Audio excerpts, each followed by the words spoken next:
Senyores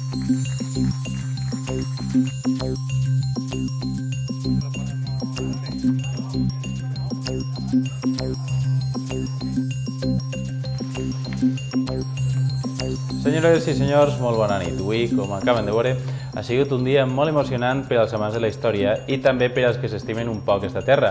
I és que este matí, després de 4 anys de gestió, s'han pogut obrir a València els arxius secrets de la família Borja que es custodiaven al Vaticà. Ara serà qüestió dels experts estudiar-los i veure què hi ha de cert al voltant de la llegenda negra que arrossega esta família valenciana. Sumari. S'obrin a València els arxius secrets dels Borja després de 4 anys de gestions. L'acte forma part d'un congrés sobre la família valenciana que es farà estos dies entre València i Gandia. Jaime de Marichalar, president de l'empresa que ha digitalitzat els documents, i Eliseu Climent han presidit l'acte. El jutge ha ordenat presó provisional per a l'alacantí acusat de matar la seva exparella.